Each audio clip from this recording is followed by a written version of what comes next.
He is an associate professor in the Complex Systems group at the Department of Physics.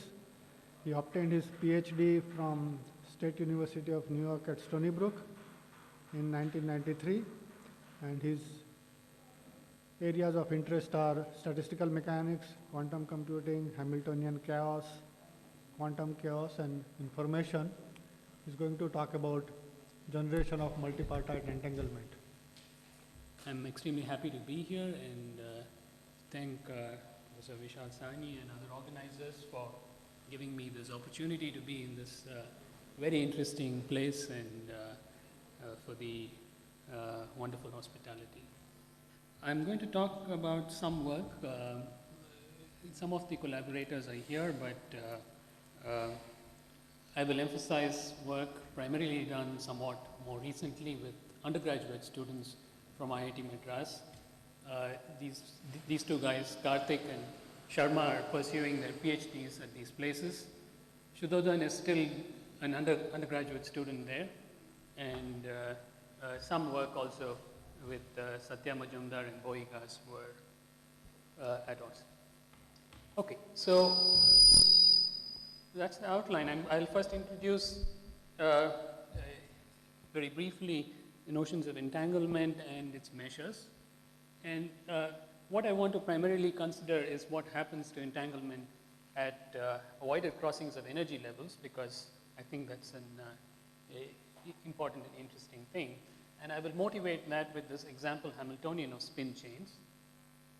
And we will basically consider how entanglement across many particles is generated. And towards that end, I would like to say a few things about entanglement in random states, and then go on to consider superpositions as a model of avoided crossings, and therefore consider some simple models of superpositions of many particle states. Dimerized states will be very simple states, simple in the sense of entanglement. They will be having very simple entanglement properties. And then we will superpose them with random states, which are like dirty states with very large entanglement content and very random things, and see what happens. We will also take very simple, both states to be very simple, like two dimerized states, and superpose them and see what happens. These are to develop intuitions about what happens at avoided crossings. Okay. So, very briefly, entanglement has already been talked about and has also been introduced in the morning. But if you have to reiterate, for example, if you have two classical bits, 0 and 1, you have only 4 possible states.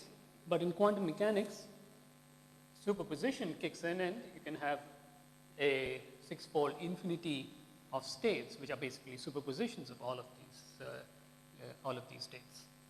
So, but then this also implies some very strange states, in the sense, for example, this spin singlet state, which we study in quantum mechanics in the first course.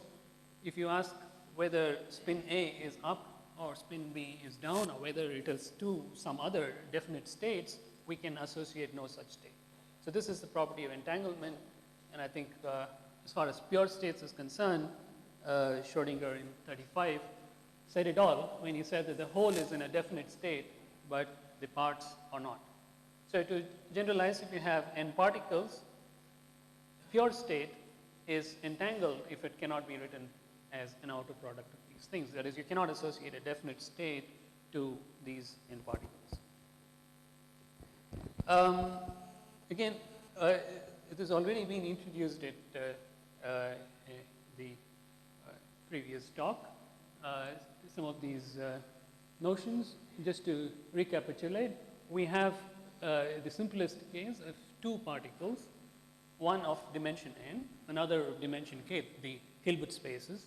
The product spaces of this dimension n into k, and any product state is written in terms of some product basis with n into k components.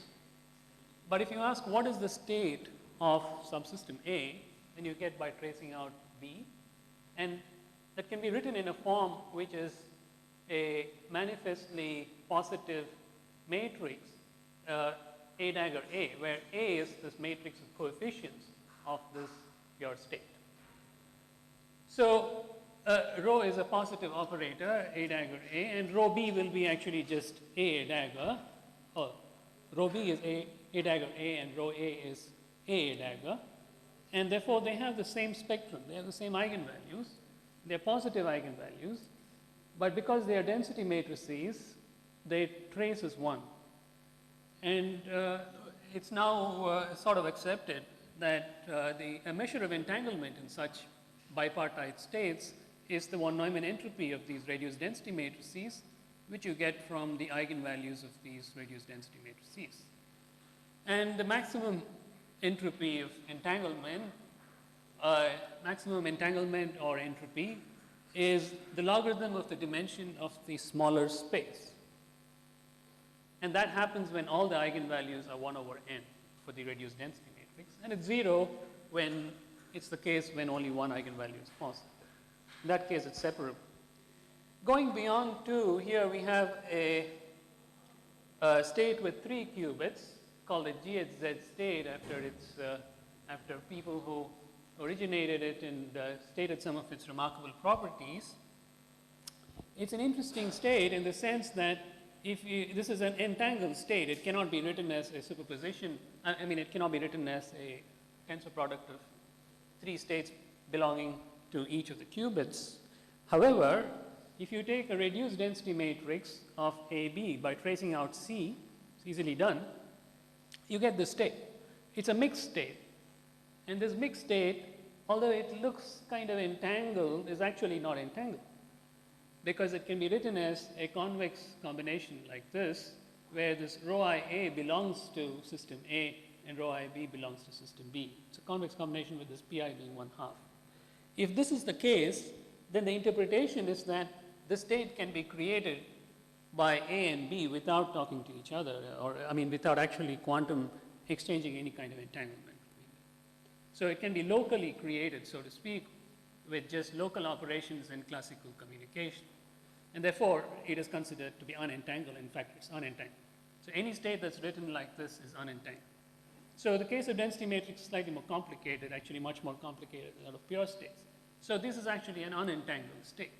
So the GHZ state is such that, from the symmetry of this, you see that no 2 of these qubits are entangled. However, all 3 are entangled together. So this is a situation which is somewhat like the classical Borromean rings configuration, where you have 3 rings of which no 2 are linked to each other, but all 3 are linked together.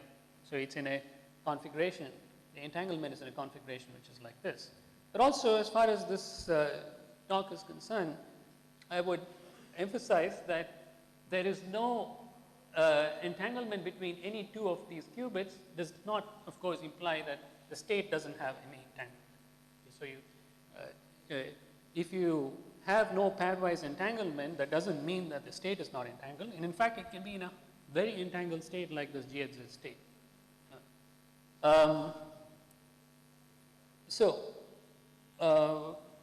There is a, if you were given a bipartite state which is mixed, so that it can be written in this form, where these are themselves probably entangled states, the entanglement of formation is defined as this minimization over all possible purifications of this density matrix like this, where this is the von Neumann entropy of this pure state. And there are an infinite number of ways of doing this in quantum mechanics, and that's what leads to the complication of this measure. But in the case when these are just 2 qubits, so there are 2 qubits in a mixed state, this problem was solved in 1998, 99, and there's a formula for a quantity called concurrence as defined by Hill and Wouters, which solved this problem of entanglement of formation. And d greater than 2, to my knowledge, is still an open problem. So let me just quickly define this measure due to Wouters, 97 apparently. So what we have in mind is two spin half particles in a mixed state, and they are in the state rho AB.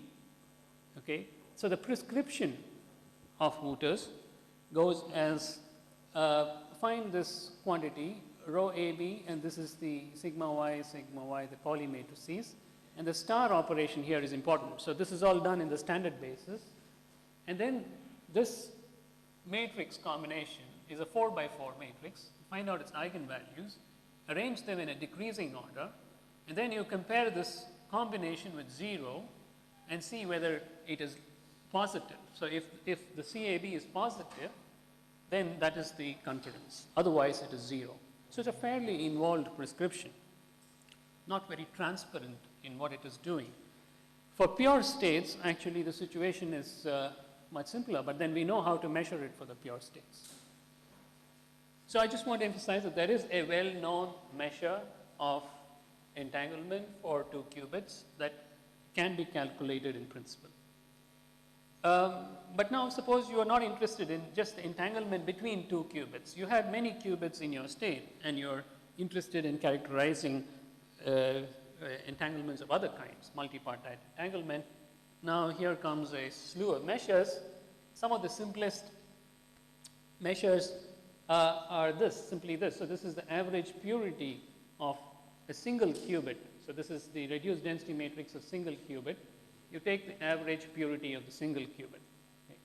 So this is called the Q measure, and it's also related to a tangle which was introduced by Wooter's, but that's not essential for us. And another measure of multipartite entanglement is simply, in the case of pure states, I'm going to consider many particles that are in a pure state. And it's simply to consider block entropy. You take a block of qubits and ask how it is entangled with the rest of the qubits. So that's the von Neumann entropy of the block qubits. That's also a good measure of multipartite entanglement. But then there are many blocks you can define. So people have also defined some generalized von Neumann entropies by taking all possible partitions and calculating entropies.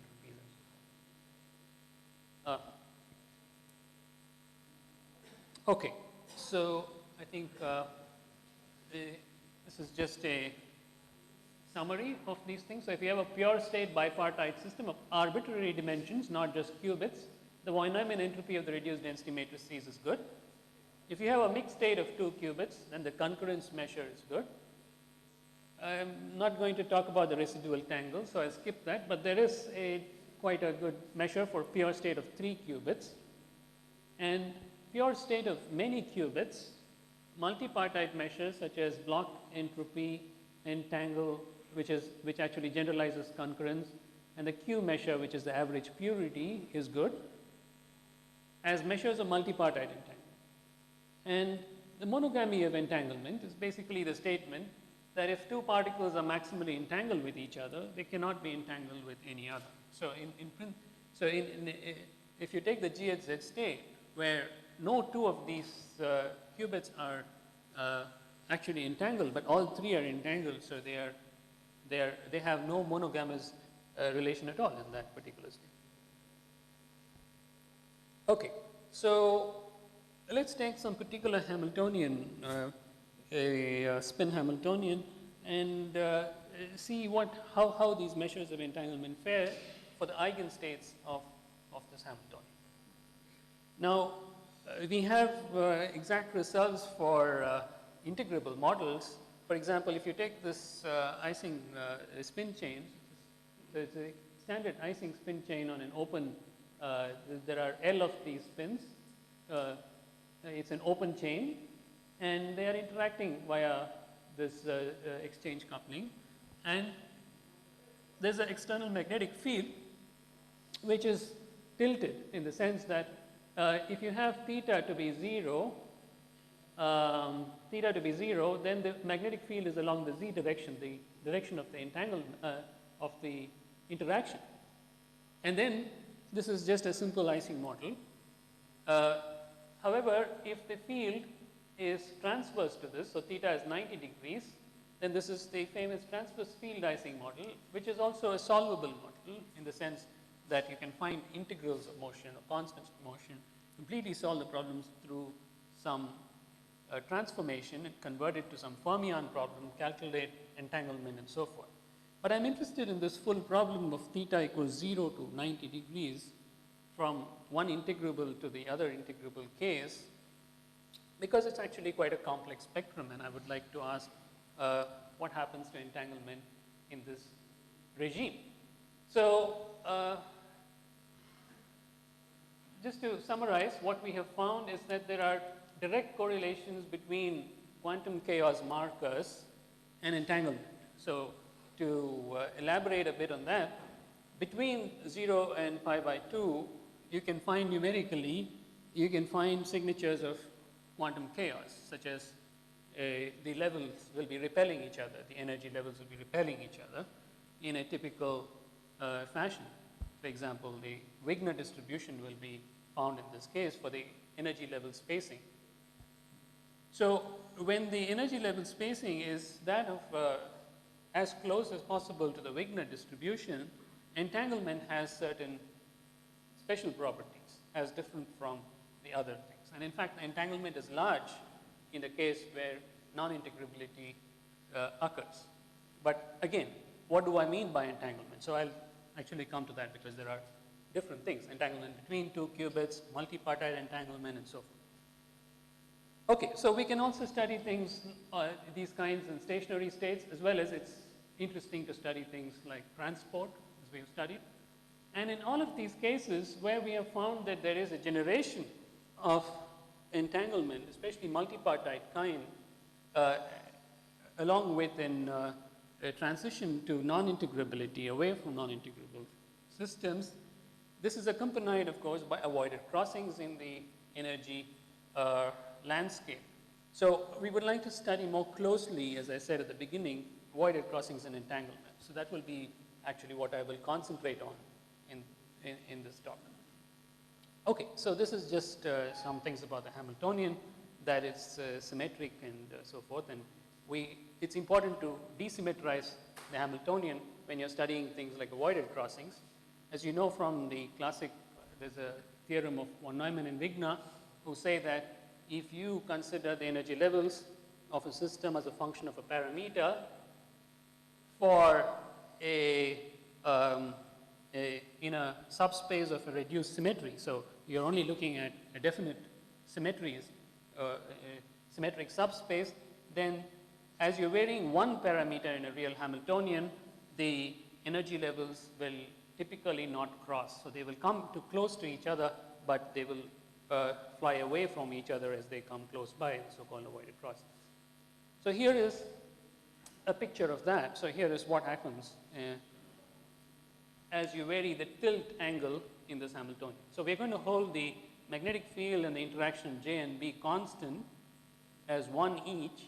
We're going to take 10 spins and I think 8 spins in this case, it doesn't really matter, and vary the tilt angle from 0 to pi by 2. As I said, both these things are integrable limits. This is the usual Ising model and there's a lot of degeneracy. Here is a more complicated integrable limit of the transverse field Ising model, but in between is this typical landscape where you have energy levels that are changing as a function of this tilt angle in the spaghetti kind of plot. Now, wherever you think there's a crossing, if you go close to that point, you will find that it is actually an avoided crossing and that they never cross. For example, here is something which is clearly an avoided crossing, but even points which are, pointer is not working, but wherever you think that there is a crossing, it's not really a crossing. Okay, so here's some, as I said, the nearest neighbor spacing distributions, just to indicate to you that actually the transition, when you move away from the transverse field Ising model, introduce a non-transverse tilt, is very close to the Poisson, is very close to the Wigner distribution, which you know is obtained for systems that are classically non-integrable systems. And maybe this plot I will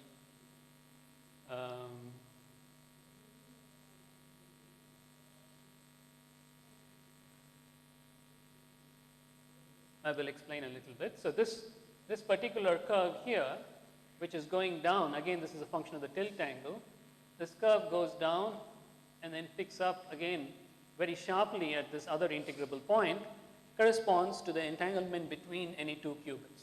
So what we are doing is taking all the possible eigenstates, taking the whole spectrum actually of eigenstates, finding out the entanglement content between any two qubits, and seeing how that is changing as a function of the tilt angle.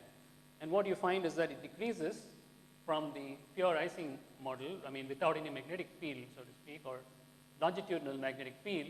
As you tilt it, it's decreasing, and then at the other integrable thing, it increases a little bit. And this is interesting, that if you calculate, on the other hand, the block von Neumann entropy, which is measuring for you the multipartite entanglement, it increases in the non-integrable or chaotic limit, and regime, and sort of reaches a maximum in the non-integrable regime, and then comes down again at this. So these two are the complementary features, like the GHZ states. As the entanglement between the qubits decreases, between any two qubits decreases, the multipartite entanglement actually. So the multipartite entanglement increases as this decreases. Okay, so we want to understand this in a little bit more detail. So if you can zoom in to some of these crossings, here you find this. So this is an energy level which has an avoided crossing with this green level, bounces back like this. Okay, so these are all avoided crossing. There's actually a gap there. So when you look at the Q measure, which is the average purity, which is a measure of multipartite entanglement, you see that there is an exchange of entanglement between, let's look at this purple and green levels, for example. So this green has a higher multipartite. This has almost no multipartite. They have an avoided crossing, and then the purple has very large multipartite and green has very little multipartite. They exchange entanglements, and that's what happens everywhere. Now this is itself not very surprising. And similarly, the same thing happens with tangle or the concurrence. What is interesting is that if you looked at what happens at the avoided crossing to the measures of entanglement, you see not only that it's exchanged, but actually that there are these peaks here. So if you look at the peaks carefully, you see this kind of structure. So this is the multipartite entanglement increases, whereas the entanglement between any two qubits actually decreases almost to 0 from a very large value. So it's also been known for some time that there are signatures of entanglement in things like quantum phase transitions. A quantum phase transition is sort of a thermodynamic limit of a avoided crossing. So I think it's interesting that when you go look beyond the ground state into the excited states, there is a whole variety of structures in the spectrum where you already see what one sees in the thermodynamic limit in the case of quantum phase transitions. So in order to understand this kind of behavior a little bit more quantitatively and to model these things, I want to study how a typical state is. How do I look at typical states? How do I look at states in this regime, for example? Now, if a state is actually having some properties of quantum chaos, and then it's what is called a typical state. Its distribution is that of random matrices. And this was a question which was asked, as I found later, by actually a cosmologist, and earlier by a person called Lukin, actually, goes back to 1978. What is the typical subsystem entropy of a random state? So you can ask what is a random state, but it essentially means that you take the Hilbert space of states, and you take every state, you sample every state uniformly, and then you find out what is the subsystem entropy. You ask what is the average subsystem entropy. As it turns out, which is also, as we know, a measure of entanglement in the case of pure states, we know that actually this is a very large number. So what Lubkin found was that the average purity of a density matrix of a random pure state is very small. So he has an n by k system, and this he could prove exactly in 1978, from which he inferred that the entropy of a system, that's the von Neumann entropy of a system, is also nearly maximal, is log n minus something which is of the order of which is actually small. Okay. I'm not sure that I got that thing right, but my next slide would have. So there is a certain, so if you were to ask this question, actually the answer is no. If you take a random state and you ask what is the distribution of the reduced density matrix of this state, what is the eigenvalue distribution of the reduced density matrix of this state, this is known. This is known from work of Seth Lloyd and earlier actually by several people. So from a random matrix theory perspective, this is sort of known already, especially without this trace condition. Anyway, so the trace condition gives you this thing. The eigenvalues of the reduced density matrix, which are the Schmidt coefficients, are actually distributed in this manner. And there are correlations between these, which are characterized by these van der Monde determinants. And then you have these factors which are coming from this. So this is called the Laguerre ensemble. So from this, you can find the typical von Neumann entropy by integrating out this joint probability distribution, integrating lambda I log lambda. What page in I think I have in the next slide. Yes. So Don Page studied this question, and he found that that sort of horrible integral can actually be done exactly with this log and all those things could be done exactly. And just to state his abstract, he states that if a quantum system of a Hilbert space of dimension n into k is in a random pure state, the average entropy of a subsystem of dimension n less than k is conjectured to be this very nice simple formula, and is shown to be of the order of log n minus n by twice k, where n is the smaller of the dimension. And thus he concludes that there is less than 1/2 unit of information on average in the smaller subsystem of a total system in a random pure state. That is, if you give me access to only one subsystem of a bipartite system, how much information can I gain about the full pure state? Practically nothing. This is what it says for it. So it's almost like it's a fully mixed kind of thing, although it is not maximally mixed, but a random state is almost fully like that. So this was later proven by other people, and also we added this little bit of thing recently by showing that the minimum eigenvalue of these the reduced density matrices actually has a nice formula which is simply 1 by n cubed, the average of the minimum. You can also derive the distribution of the minimum and so on, which we did more recently. Why is this interesting?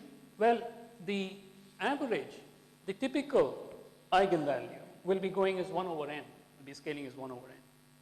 And that's what leads to the entropy being of the order of log n. But the minimum can be very much smaller, and this in fact is of the order of 1 by n cubed, which actually tells you how different a typical state is from a completely random state where all the eigenvalues are 1 over n. Okay, so this is all just some ideas about a random state. Now, I've been talking only about entanglement in a random state in a bipartite sense, but you can ask what is the entanglement between any two qubits if you were to consider a random state. Exact results are not known in this case.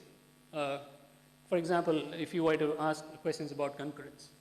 But there are some numerical works, for example, Scott and Caves in 2003, when they looked at the quantum Baker's map as a as a system for entangling, they state in that probability to encounter pairwise entanglement between a particular pair of qubits in states with 3, 4, 6, and 8 total qubits is 1.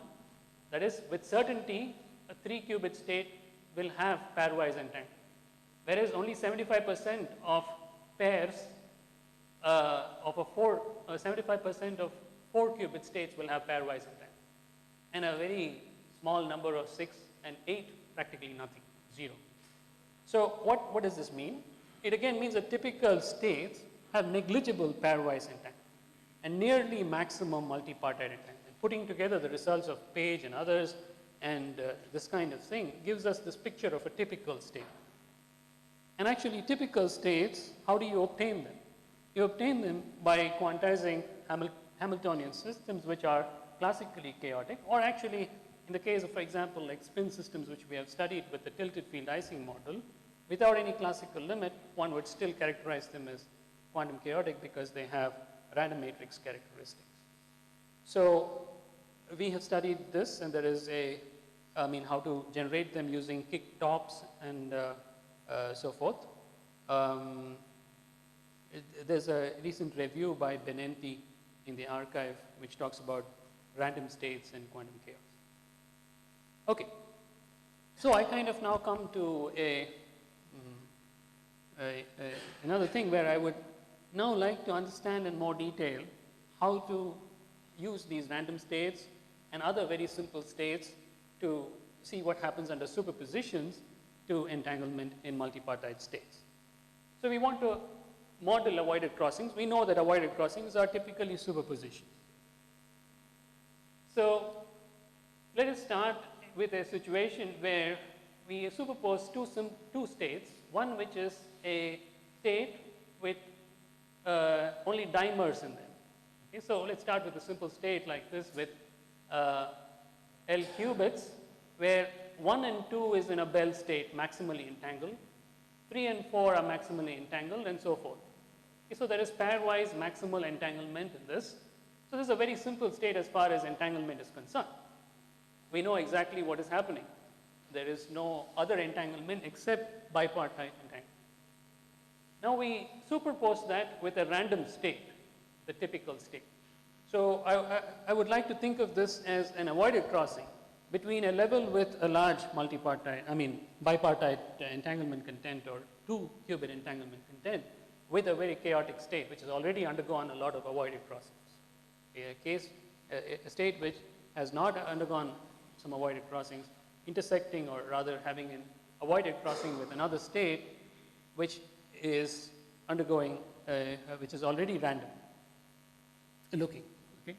So, and then we would like to ask what happens to the entanglement content between, say, 1 and 2 as we change this mixing parameter theta in this case.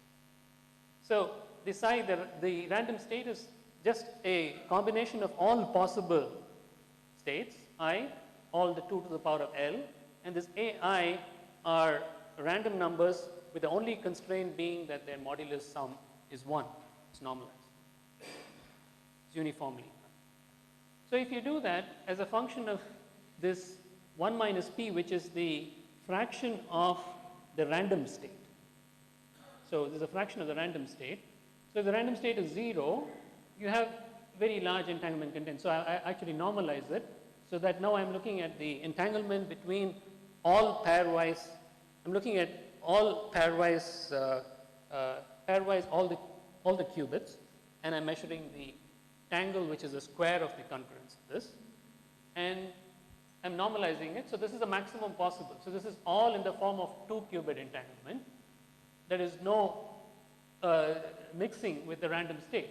As the random state is increased, it decreases till this point, some 0.6 something, and after which there is no 2-qubit entanglement. That is, we have mixed enough of this random state to completely destroy any 2-qubit entanglement that we actually started. We started with maximally entangled qubits, and we have destroyed all the entanglement between these by mixing it with this random state.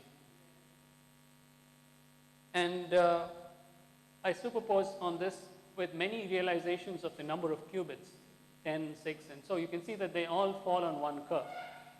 So this curve is actually quite easy to understand where it comes from, and is basically the entanglement content of what's called a Werner state. So let's take this state phi, which is a superposition of a dimerized state and a random state. Then one can show that the coherent part of the superposition, which is this thing between the superposition, between the random and the dimerized state, is actually small, is exponentially small in the number of qubits. We can show that explicitly so that this is not important. So then the problem actually reduces to finding out the reduced density matrix for this state here. So if you do that, this is the reduced density matrix for any 2 qubits. So let's just take, this is the dimerized state. Obviously the reduced density matrix of 1 and 2 is just psi 1, 2, psi 1, 2. So that's what you get here. So we take 2 qubits which belong to the same dimer. Okay? So that's this one here. So that's a Bell state. And if you take a random state and ask what is the reduced density matrix of any 2 qubits, you can show again that to a very good approximation, it is simply the identity by 4. So this is the identity by 4, the completely random state that is mixed with a maximally entangled state.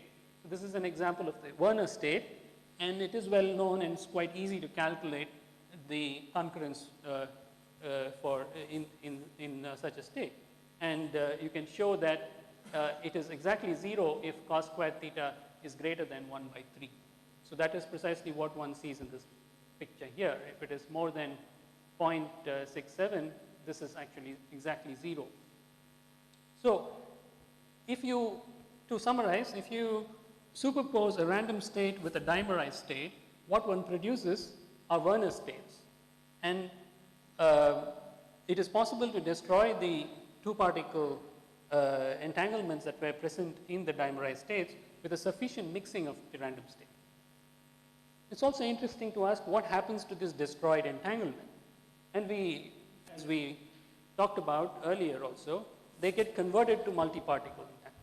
So it's interesting to calculate a block entropy. So the entropy, the von Neumann entropy of 1/2 of the spins, with the other half of the spins, is calculated here as a fraction of the random state. Now, if this is 1, it's all random, and this is actually the results of Page. So this should match with the results of Page and others. And this is exactly 0 because there is no multipartite entanglement when it began. So actually this regime, there is a continuous increase of this entanglement. This is for increasing number of qubits. And we have not studied this question very carefully, but I think that these intermediate regimes will be very interesting also to study things like the distribution of the eigenvalues of the density matrix and so forth. But I just want to point out here one thing. The entanglement content in the 2 qubits were already destroyed at 2 by 3 here. However, the multipartite entanglement continues to grow. So this means that entanglement is being converted from other, the 2 particles has been destroyed, then probably 3, but we don't know how to actually measure that. We don't have a measure like concurrence and so forth. And till the whole thing is converted into a multipartite entanglement. Okay, so this is my the last kind of case where it's even more simple. So we throw off the random state even and ask what happens if there are 2 dimerized states that are coming together. There's been a lot of work on RVB states, the resonance valence bond kind of states, where there are only dimer contents, and then there are RVB gases, and then entanglement studies have been done on such things. This is probably the simplest of that kind, but I think it's a little bit more detailed, and we can do that, I suppose, in this case. But anyways, it's quite interesting. So if you take two states psi1 and psi2, both of them are in the form of dimers. So 1 and 2 is in some 2-particle pure state, 3 and 4 is in some other 2-particle pure state, etc. Unlike the previous case, I'm not requiring them to be Bell states or anything like that. They are random 2-particle states. So they are in some dimerized form of this kind. And therefore, there is concurrence between, say, 1 and 2. For example, if 1 and 2 are in this state, the concurrence is quite simply this combination. There is entanglement between 1 and 2. Now we superpose these two and ask what is the entanglement content between, say, 1 and 2.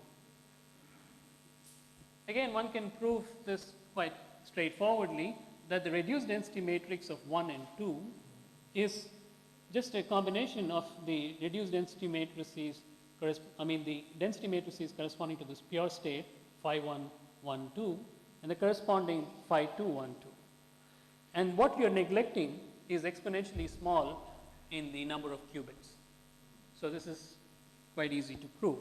So then we come to this question of what is the, suppose this has some entanglement, or let's say we measure it through concurrence, and this has some concurrence. What is the concurrence corresponding to this density matrix? And it is known that concurrence is convex. That means that the concurrence of this density matrix is less than or equal to this. Less than or equal to this thing here.